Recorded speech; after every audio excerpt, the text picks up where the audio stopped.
A lot of people in the country think that FICO is one of the credit bureaus, and that the credit bureaus are companies that are run by the government, which is not true, either one of them.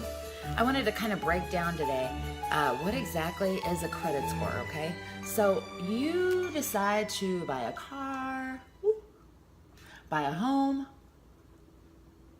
maybe apply for a credit card. You get a loan, and you have to pay them back. And so every month that you pay them back, these guys could, they don't have to, but they could report to one of the 3 credit bureaus that are each privately owned. They don't talk to each other. They don't want to talk to each other. So just because this guy's reporting something, you can't just send the report to these guys and say, look what your friends are doing, because they're not really friends. So you've got these creditors, and they're sending reported information each month about your account to Experian, right?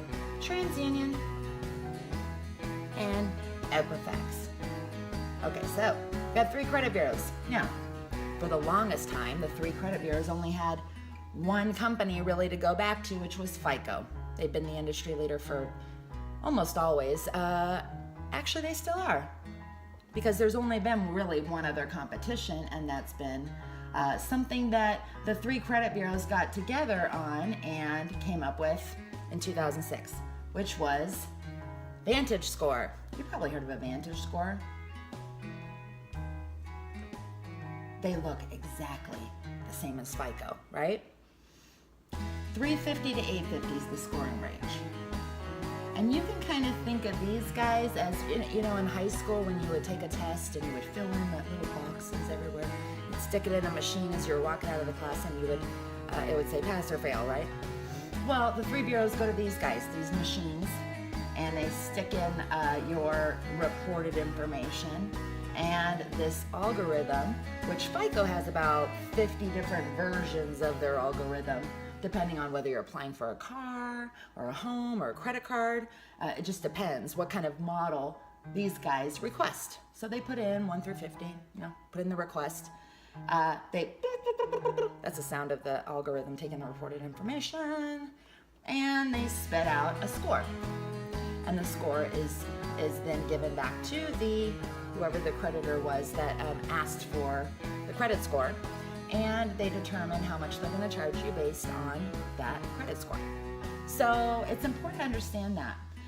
The thing is VantageScore was started in 2006 by these 3 guys, and it just never took off. So there's less than 2% of all banks, creditors, everybody, that report to, and use VantageScore to determine whether they're going to approve you for a loan, how much they're going to charge you. Everybody still uses FICO.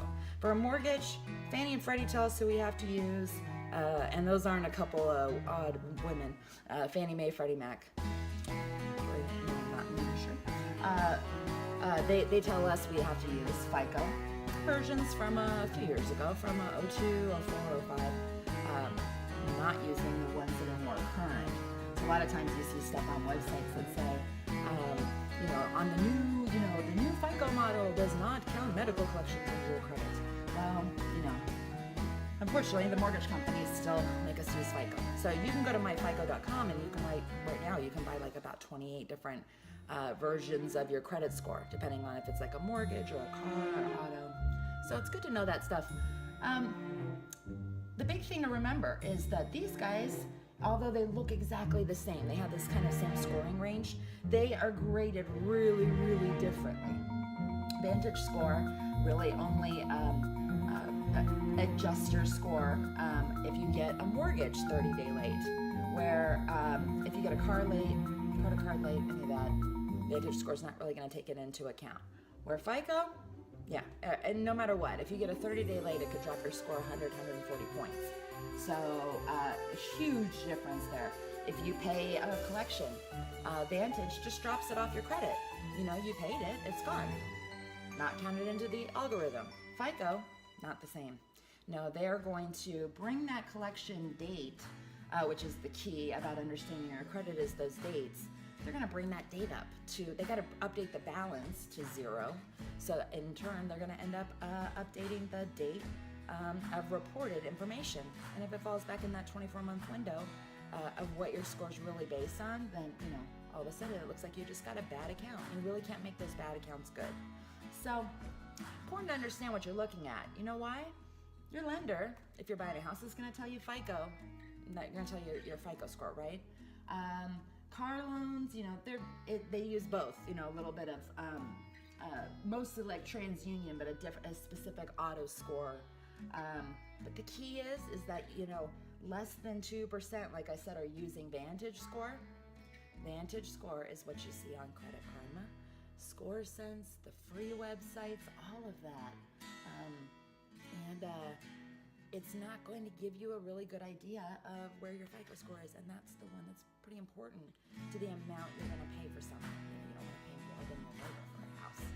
So make sure you know what score you're looking at. The key is anytime somebody presents you with a score, your credit card bill statement comes in the mail, you're given a credit score by an app, always look to see, am I looking at a FICO? Am I looking at a Vantage score?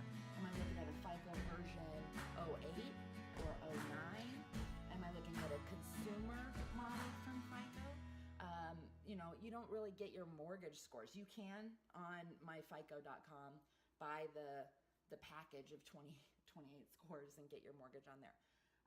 Or go to a lender, obviously, and they'll talk to you about it. But important to understand this stuff.